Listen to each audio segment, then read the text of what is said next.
말씀은 구약 잠언 31장입니다.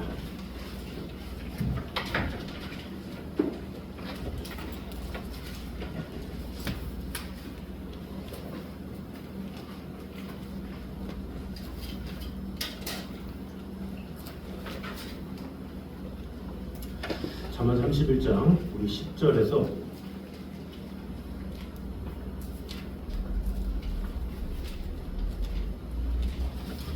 13절까지인데 15절까지 읽도록 하겠습니다. 31장 10절에서 15절까지 교독하도록 하겠습니다. 누가 현숙한 여인을 찾아 얻겠느냐? 그의 값은 진주보다 더하니라.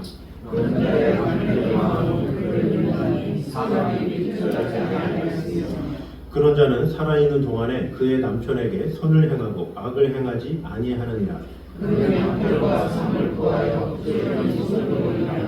상인의 배와 같아서 먼 데서 양식을 가져오며 밤이 새기 전에 일어나서 자기 집안 사람들에게 음식을 나누어 주며 여종들에게 일을 정하여 맡기며. 아멘.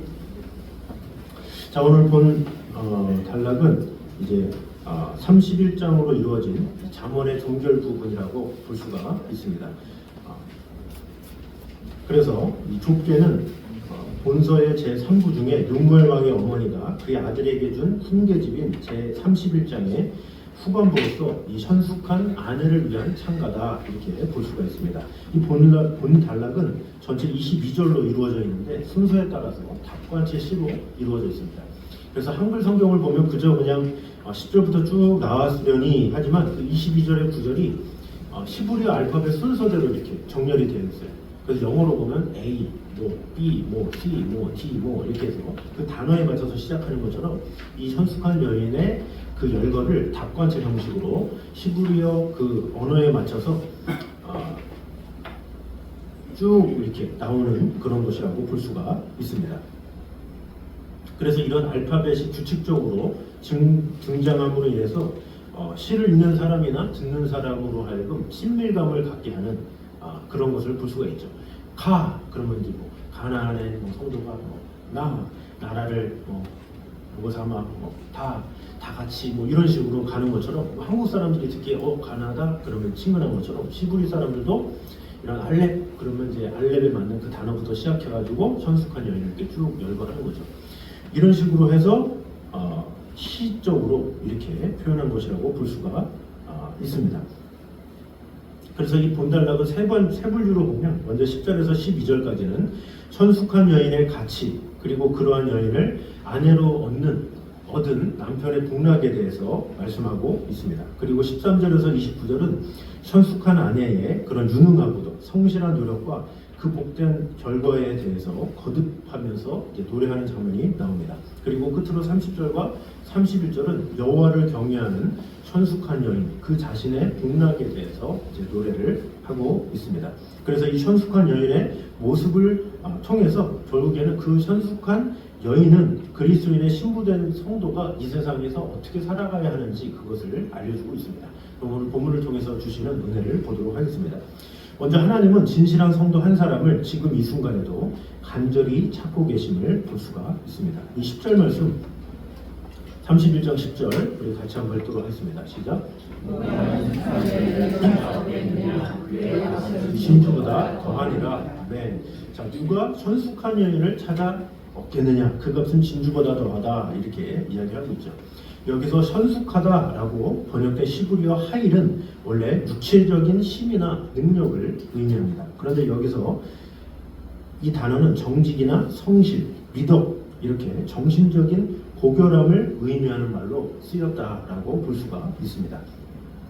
그래서 이 영어 성경을 보면 이 말을 영어로는 excellent에서 뛰어난, 또 고귀한 품성을 지닌, 또 덕이 있는, 이렇게 다양하게 번역하고 있습니다. 따라서 이 단어를 어떻게 번역하든 본절에 언급된 이 여인은 각자의 문화권 속에서 가장 이상적인 여인상을 가진 여인이다, 이렇게 볼 수가 있습니다.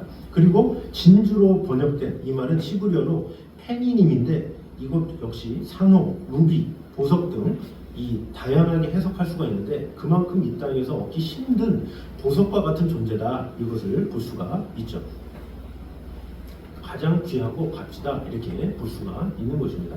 사실 어리석은 사람은 그 사람이 가진 그 존재를 가지고 보죠. 그러나 지혜로운 사람은 그 너머에 있는 것을 볼 수 있는 사람이죠.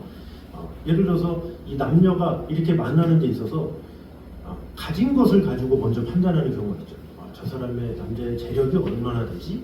예를 들어서 어떤 여자를 만났는데 저 여자 뒤에 그 부모님이 무슨 일을 하지? 그러면서 어떤 재력의 어떠함을 가지고 보는 사람이 있죠. 그러나 어떤 사람은 재력의 여부를 떠나서 그의 미래를 보는 사람이 있어요. 이 사람이 미래가 이 사람을 끝까지 같이 하다 보면 절대로 실패하는 일은 없겠구나. 실패는 하겠지만 뭔가 다시 일어서려는 그런 열망이 있고 뜨거움이 있구나 이러면서 하는 사람이 있죠. 누가 지혜롭겠습니까? 멀리 내다보면서 사람을 바라보고 판단하고 택하는 사람이 지혜로운 사람이죠. 어리석은 사람은 지금 당장 얼마를 가졌느냐 이것에 연연하죠.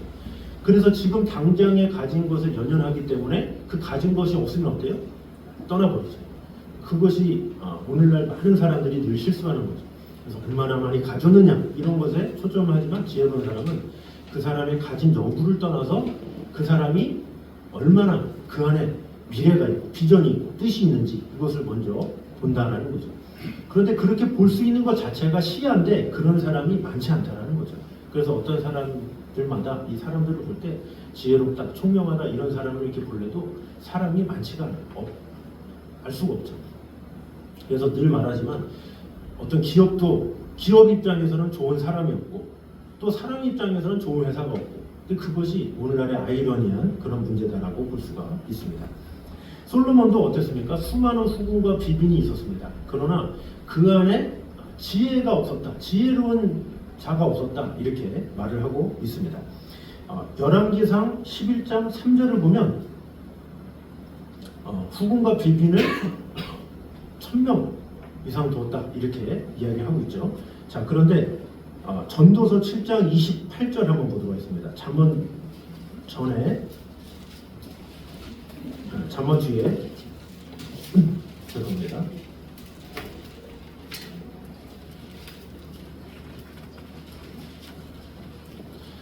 잠언 뒤에 전도서 7장 28절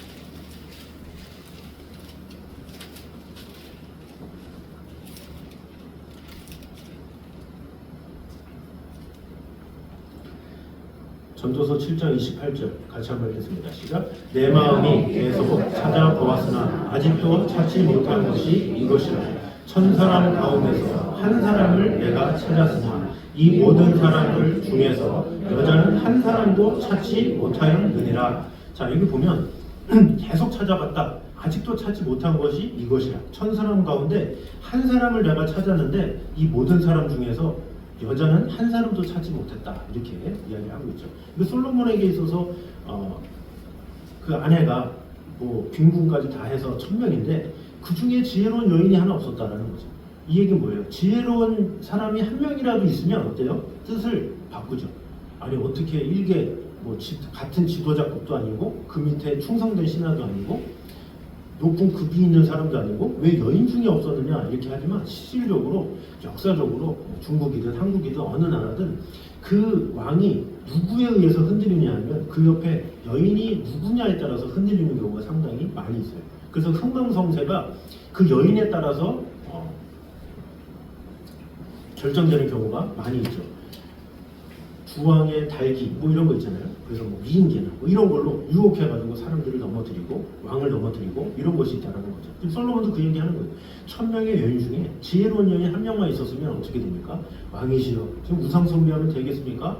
당시 왕 8살 때부터 제가 듣기로는 하나님 앞에 성전도 건축하고 위대한 일을 하셨다고 들었는데 이렇게 정신 못 차리고 왜 이렇게 후궁들만 모으고 있고 왜 이렇게 사냐고 제발 좀 정신 차리라고. 그런 사람이 한 명이라도 있었으면 솔로몬이 타락했겠냐라는 거죠. 근데 솔로몬이 그걸 못 찾았다라는 거죠. 1000명은 있는데 겉으로 보기에 화려하고 뭔가 누구의 왕의 자녀다 왕의 딸이다 어떻게 해서 외부에서 다 데리고 왔는데 이 나라 저 나라 각 나라에서 1000명이 왔는데 그런 올바른 말을 할 수 있는 여인 하나가 없었다라는 거죠. 그래서 솔로몬이 타락하게 되었다라는 것을 볼 수가 있죠. 자, 그래서 이것에 담긴 영적인 교훈이 무엇이겠습니까? 그만큼 이 사람이 찾아도 찾는 사람이 없는 것처럼 하나님 보시기에도 우리 인간을 향해서 누가 정직한가? 누가 하나님의 뜻 가운데 있는가? 사람을 찾으러도 없다라는 거죠. 시편 14편 2절과 3절에 보면 하나님을 찾는 자가 없나니 하나도 없고 선을 행하는 자를 보려고 하니 하나도 없도다 이렇게 말씀하고 있죠. 이 노아 시대도 어땠습니까? 인구가 얼마나 많아요. 노아 시대만 해도 수많은 사람들이 있었던 그런 시대였어요.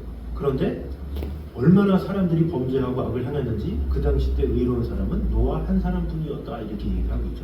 노아의 어떻게 보면 자녀들은 그냥 어부지리로 그래도 노아가 의롭기 때문에 같이 한 거지 그 정도로 의인이 없었다라는 것을 볼 때 그만큼 하나님께서 택한 사람은 너무나도 없다라는 것을 볼 수가 있죠.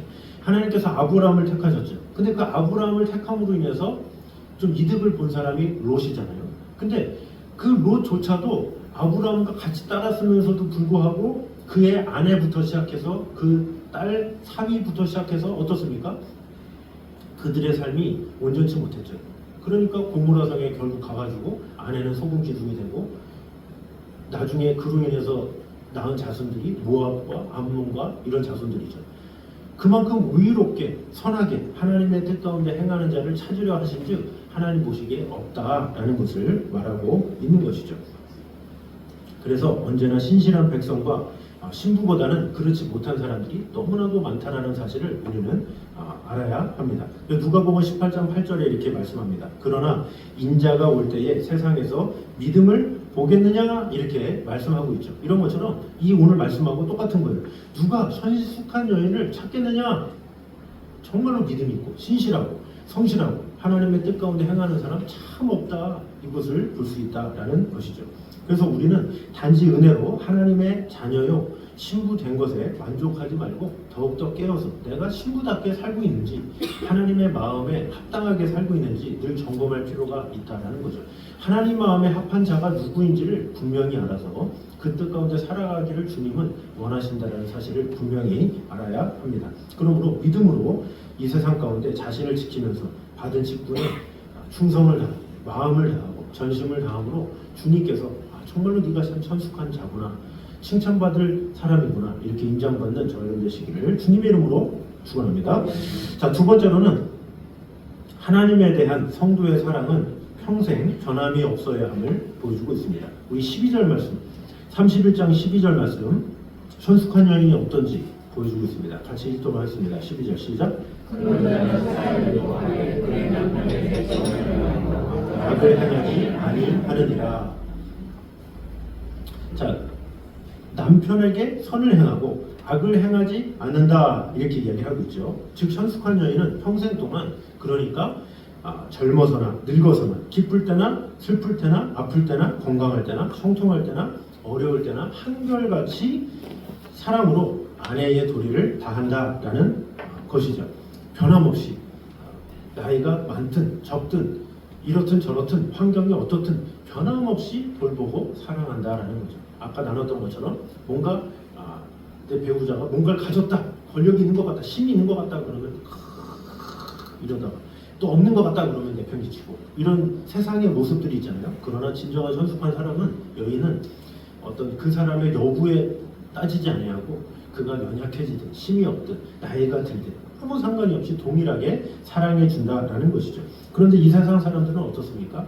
이 사람의 마음이 간사해서 이 상대가 약해지거나 아니면 힘이 없게 되거나 자기에게 유익이 되지 않는다거나 뭐 짐이 된다고 느껴지면 내팽개치는 것이 오늘날의 모습이다라는 것이죠.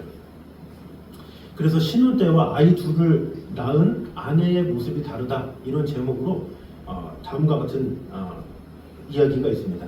신혼 때는 밥을 먹다가 국이 짜다고 하면 붉어진 얼굴로 미안하다고 말하면서 어쩔 줄 몰라 하지만 아이 둘을 낳고 같은 말을 하면 아직도 그 나이에 반찬 투정 안 하면서 물을 한 그릇 국에 퍼주고는 나가버린다. 이제 이런 말이 있죠. 결혼 때 감기 걸렸다고 하면 걱정스러운 표정으로 이마를 짚으며 약 사러 달려가지만 아이 둘 낳고 같은 말을 하면 감기 옮는다며 빨리 나가라고 소리 지르고 문을 닫아버린다. 이런 말이 있어요. 그러니까 이 전하고 후가 다르다라는 거죠. 이 나이가 들수록 짐만 된다 이런 거죠. 그래서 요즘에는 얻어맞는 남자들이 많다 그러잖아요. 그래서 맞을까봐 두려워가지고 그래서 잠잘 때도 눈 뜨고 잔대죠. 언제 때릴지 모르니까 버글버글 떨면서. 그러니까 그게 이렇게 변하기 때문에 그래요. 이 세상의 사람들이 자꾸 이렇게 돌변하니까 깨울 수가 없는 거예요. 집에서도 온전히 잠을 못 자. 언제 때릴지 몰라가지고. 그래서 왜 때렸냐 나중에는 가만히 있어서 때렸다고 그러고 움직였다고 때렸다고 그러고 이러지도 못하고 저러지도 못하고. 참 그런 것이 오늘 현실의 모습이다라는 것이죠. 다윗의 아내 미갈도 그랬죠. 처음에는 뭐 다윗이 그 나라의 영웅 아닙니까? 그래서 미갈이 다윗을 숨겨주잖아요. 그런 위대한 일을 했지만 시간이 지나면서 왠지 다윗이 사울에게 쫓기고 뭔가 이렇게 힘이 없어지는 것 같고 뭔가 이렇게 남편에 대한 마음이 어땠는지 몰라도 무시하는 마음이 있었죠. 그래서 나중에는 어떻게 됩니까? 나중에는 다윗을 무시하면서 경멸하는 내용이 나옵니다. 이 성전 막 건축한다고 막 언약궤를 갖고 오는데 거기서 다윗이 막 춤추잖아요. 그래도 왕이잖아요. 아무리 그래도 남편인데 왕인데 그래가지고 조용스럽게 이게 아니라 아이고 참 뭐예요 그게 참 이런 식으로 무시하니까 이 다윗이 얼마나 황당하겠습니까? 결국에는 하나님께서 미갈에게 이 아이를 못 낳게 이렇게 하셨죠. 욥의 아내는 어떻습니까? 욥의 아내가 결혼을 잘했어요. 욥의 아내가 얼마나 결혼을 잘했느냐? 당대에 엄청난 부자예요. 돈이 많고 떼부자니까 뭐 자녀도 많이 낳을 수 있겠죠. 그래서 아들 7에 딸 3까지 낳고 화인들도 있고 얼마나 많아요. 근데 그렇게 부하던 여인이 한순간에 벼락이 맞고 뭐하고 하다 보니까 집이 다 날아가고 자녀도 다 죽고 남편이 온몸에 막 악창이 드니까 뭐라 그럽니까? 하나님을 욕하고 죽어라 이렇게 얘기하고 있죠. 하나님을 욕하고 죽어 이 왼수야 그러면서 갑자기 변했다라는 거죠. 그것이 이 성경에만 있는 것이 아니라 오늘날의 많은 사람들의 모습이다라는 거죠. 자기 입맛에 좋을 때 자기한테 유익이 될 때는 그렇게 좋다고 그러다가 자기한테 뭔가 유익이 안 된다 그러면 뱉어버리는 그런 것이 오늘날의 모습이다라는 것이죠. 예수님의 제자들에게도 그런 모습이 있었죠. 예수님의 제자들이 어땠습니까? 주님의 말씀이면 내가 끝까지 가겠습니다 하면서 500여 명의 기적을 통해서 한 무리가 떠났어요. 제자들이 끝까지 남았어요. 나는 끝까지 주님을 따르겠습니다. 베드로도 그랬죠. 주님 내가 주님을 부인합니까? 그런데 막상 딱 주님이 딱 끌려가시자마자 그때부터 벌벌벌 떨면서 나중에는 여종 앞에서 예수님을 부인해요. 어떤 거기에 위대한 사람, 계급이 높은 사람한테 부인한 게 아니라 여종이 베드로한테 너 예수님이랑 같이 있는 거 봤는데 예술한자랑 같이 있는 거 봤는데 무슨 말이야? 막 얘기하고 있어요. 누구한테? 여종한테. 여종이 두려워서 떨 정도로 그만큼 사람이 치졸한 존재다, 연약한 존재다라는 것을 볼 수가 있죠. 그래서 이 세상의 모든 사람들은 다 변할 수밖에 없어요. 나는 영원하다, 나는 변하지 않는다, 나는 바뀌지 않는다라고 말하지만 사람은 환경이 바뀌고 여러 일이 생기고 이런저런 상황이 생기면 다 변하는 것이 사람이다라는 것을 알아야 합니다. 그래서 우리는 이 성경의 증언들 앞에서 우리는 더욱더 겸손해야 되죠. 나도 그럴 수 있구나 이런 생각을 가지고 늘 겸손하게 내 마음의 태도가 항상 동일한지를 항상 점검해 봐야 된다라는 것이죠. 그래서 이 땅의 배우자에게는 물론이요 하나님께도 항상 평생 변치 않는 자가 되기 원합니다. 이렇게 해야 된다는 거죠. 하나님 앞에 뭔가 기도 응답을 받는 것 같고 이 기도했더니 잘 되는 것 같으면 역시 주님밖에 없다고 주님이 나의 왕이시라고 그러다가 뭔가 안 좋은 일이 생기거나 그러면 이럴 수가 있냐고 어떻게 나한테 이럴 수가 있냐고 하면서 원망하는 것이 인간의 모습이다라는 거죠. 그래서 그런 마음을 잘 경계하면서 언제 어디서든지 변함없이 하나님만 사랑하고 예배하고 바라보는 저를 되시기를 주님의 이름으로 축원합니다. 자, 마지막 세 번째로는 하나님은 친히 손으로 수고하는 것을 결코 천하게 보시지 않음을 보여주고 있습니다. 13절 말씀 보도록 하겠습니다. 13절부터 15절까지를 보도록 하겠습니다. 시작. 그는 양털과 상을 구하여 부지런히 손으로 일하며 상인의 배와 같아서 먼 데서 양식을 가져오며 밤이 새기 전에 일어나서 자기 집안 사람들에게 음식을 나누어 주며 여종들에게 일을 정하여 맡기며. 자, 이게 현숙한 여인이 어떠한 일을 이야기하고 있습니다. 여기서 중요한 것은 그 재료가 중요한 것이 아니라 그 여인이 직접 손으로 이러한 재료를 사용해서 노동했다라는 것을 보여주고 있습니다. 자, 그래서 이러한 사실은 19절을 보면 또 자세히 나왔습니다. 19절 보도록 하겠습니다. 19절 시작. 손으로 손뭉치를 들고 손가락으로 가락을 잡으며 이렇게 얘기하고 있죠. 그 전에 18절에 어느 정도 열심인가? 18절 시작. 자기의 장사가 잘 되는 줄을 깨닫고 밤에 등불을 끄지 아니하며 이렇게 얘기하고 있죠. 등불을 끄지 않고 손에 손뭉치를 들고 손가락으로 가락을 잡고 이렇게 이야기를 하고 있습니다. 이 본달락과 전체를 보면 이 여인이 이렇게 직접 노동하는 것은 궁핍해서 그런 것 아닌가? 너무 가난하니까 뭐 그럴 수 있지. 나도 힘들고 어려우면 그러는데 이렇게 생각할 수 있죠. 그러나 전체적인 내용을 보면 그녀를 대신할 사람들이 많이 있어요. 우리 15절 다시 보도록 하겠습니다. 자, 15절 31장 15절 시작. 밤이 새기 전에 일어나서 자기 집안 사람들에게 음식을 나누어 주며 여종들에게 일을 정하여 맡기며 이렇게 나오죠. 자, 자기 집안 사람들에게, 자기 집안 사람들이 누구겠어요? 남편이래, 종들이겠죠. 그리고 여종들에게 일을 정하여 맡기며, 그러니까 여종도 있어요. 그러니까 이 사람은 부한 여자예요. 부한 여자이기 때문에 여종이 많어, 남종도 많어. 그럼 여종도 많고 남종도 많으면 오늘날에 뭐 아주 부한 만화님이야. 그러면 그 만화님이 일하는 거 봤습니까? 예전에는 뭐 며느리 한 명만 두고도 일 절대 안 하는 시어머니 많았잖아요. 며느리 이제 막 10명, 15명 다 설거지하고 막 그런데 시어머니가 가만히 있고 그런 좀 악한 만화님 이렇게 가끔 나오잖아요. 근데 그런 모습이 아니다라는 거죠. 자신이 주인이고 자신이 주관자임에도 불구하고 밤이 새도록 등불을 끄지 않고 손뭉치를 들고 열심히 일하고 있다. 열심히 일하는 그런 모습을 강조하고 있다라는 거죠. 어쩔 수 없어서 물론 그럴 수도 있겠지만 어쩔 수 없다 아닌 할지라도 그녀는 그것과 상관없이 밤새도록 열심히 일하는 여인이다. 이 여인을 어디서 만날 수 있겠느냐 이렇게 말을 하고 있죠. 그래서 여기서 말하는 것이 무엇이냐? 하나님께서는 그렇게 열심히 일하는 자들을 귀하게 여기신다. 그런 일 열심히 땀 흘리는 자들의 모습을 결코 헛되게 여기지 않으신다라는 것이죠. 그래서 어떤 노동이라는 것은 참 아름다운 거예요. 그런데 오늘날의 이 사람들이 노동, 그러면 힘들고 어렵고 뭐 이런 것들 때문에 가치가 이제 그런 게 있죠. 그래서 우리나라 같은 경우도 노동이 사실 가장 힘들거든요. 그래서 노동이 가장 힘들면 임금이 제일 많아야 되는데 노동이 가장 적고 가만히 사무에 앉아서 편하게 있는 게 임금이 많은 경우가 있어요.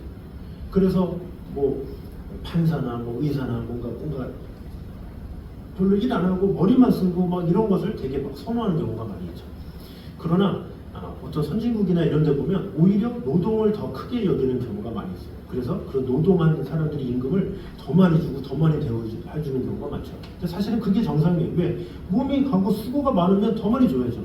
그것이 정확한 이치고 하나님께서도 그래서 그 노동을 신성하고 의롭게 이렇게 보셨다라고 볼 수가 있습니다. 그래서 우리나라도 유교주의적인 그런 것이 있어서 뭐 선비가 무슨 손을 대냐, 뭐 일을 하냐, 뭐 이런 것은 잘못된 거죠. 어찌하든지 우리는 노동하고 힘을 쓰고 마음을 다하고 이런 게 참 귀한 거예요. 그래서 뭐 교회 봉사나 이런 것들도 뭐 손이 가고 막 이런 거는 별로 안 좋아하고 편하게 일하는 것만 좋아하고 이러면 안 되겠죠. 오히려 내 손이 많이 가고 남들이 다 하려고 하지도 않고 그런 것에 마음을 다할 때 하나님께서 은혜 주시고 함께 한다는 사실을 알아야 한다라는 것이죠. 태초에 하나님도 우리 인간을 만드실 때 흙으로 만드시죠. 근데 흙으로 만드실 때 직접 만드셨다 이렇게 말씀하고 있습니다. 그리고 예수님도 이 땅에 공생애로 오셨을 때 뭘 했습니까? 목수일을 하셨죠. 직접 노동의 일을 하신 거예요. 직접 예수님께서 하셨기 때문에 그런 것에 대해서 주님도 당연히 귀하다고 생각하고 또 아무렇지 않기 때문에 그렇게 하신 것이죠. 그래서 예수님도 제자들을 부르실 때 뭐 율법사나 서기관이나 잘 나가고 뭐 이런 사람보다는 마태 빼고는 다 어부나 힘겹게 일하는 사람들을 불러서 그들을 세우신 것을 볼 수가 있습니다. 그래서 인간이 하는 모든 노동은 우리의 품이나 체신을 깎아내리는 것이 아니라 오히려 우리에게 주신 특권이고 의무임을 우리는 알아야 합니다. 무엇보다 우리 자신이 하나님의 손으로 만드신 작품이며 구원 또한 그리스도의 거친 고난을 통해서 얻은 것임을 기억해야 된다는 거죠. 우리가 십자가의 공로로 구원을 얻은 거예요. 예수님의 순환, 아픔, 고통 이것으로 인해서 우리가 구원을 받았다면 이 힘들고 수고하고 애쓰는 게 얼마나 귀한 일입니까? 그러므로 우리가 이 세상을 사는 동안에 열심히 하는 것, 열심히 마음을 다하는 것, 전심을 다하는 것 그것만큼 하나님을 기쁘시게 한다라는 것은 없다라는 것을 꼭 기억하므로 오직 주님으로부터 인정받기 위해서 마음을 다하되 특별히 세상에서는 낮고 천한 일이다 할지라도 그것과 상관없이 열심히 수고하고 애쓰고 돌보는 것이 정말로 주님 보시기에 부족함이 없는 귀한 일임을 꼭 기억하므로 내게 처한 일이 어떠한 일이든지 그곳에서 그 자리에서 전심을 다하고 마음을 다함으로 하나님을 기쁘시게 하기에 영화롭게 힘쓰는 저희가 되시기를 주님의 이름으로 축원합니다. 기도하겠습니다. 자네 주님 감사합니다. 우리와 늘 언제나 함께 하시는 주님의 은혜를 찬양합니다. 여호와의 눈은 온 땅을 두고 감찰하사 전심으로 자기에게 향하는 자를 위하여 능력을 베푸신다라고 말씀하고 있습니다. 이 세상을 사는 동안에 정말로 의롭게 하나님의 뜻 가운데 거하는 자가 얼마나 있겠습니까? 아버지 하나님 그 한 사람이 내가 되기 원합니다. 우리가 되기 원합니다. 주님께서 함께하여 주셔서 우리의 삶을 통해서 역사하실 하나님의 능력을 온전히 받아 누리기에 부족함이 없도록 주님 언제나 함께하여 주시옵소서. 또한 하나님에 대한 우리 성도의 사랑은 평생 변함없어야 함을 오늘 보게 되었습니다. 세월이 흘렀다고 시간이 지났다고 변하는 그런 존재가 아니라 언제나 어디서나 영원토록 살아계신 하나님만을 바라보기에 부족함이 없는 내 주위의 가족들을 언제나 사랑하며 애쓰는 그런 성도들이 되게 하여 주시옵소서. 내가 주의 율법을 항상 영영이 끝없이 지키리이다. 이런 고백이 우리 안에 가득 넘칠 수 있도록 주님 언제나 함께하여 주시옵소서. 또한 하나님은 친히 손으로 수고하는 것을 결코 천하게 보시지 않는다라는 사실을 꼭 기억함으로 말미암아 하나님의 손길과 하나님의 은혜를 받은 자로서 이 세상에 어떠한 일을 하든지 마음을 다하며 뜻을 다하며 하나님 보시기에 부족함이 없는 성도로 온전히 세워질 수 있도록 주님 언제나 함께하여 주시옵소서. 이제는 우리 주 예수 그리스도의 은혜와 아버지 하나님의 무한하신 사랑과 성령님의 교통하심이 늘 우리와 함께 계시는 하나님의 나라와 영광을 위하여 마음을 다하기 원하는 이 자리에 있는 모든 성도들과 가정 위에 이곳저곳까지 함께 있기를 간절히 축원하옵나이다. 아멘.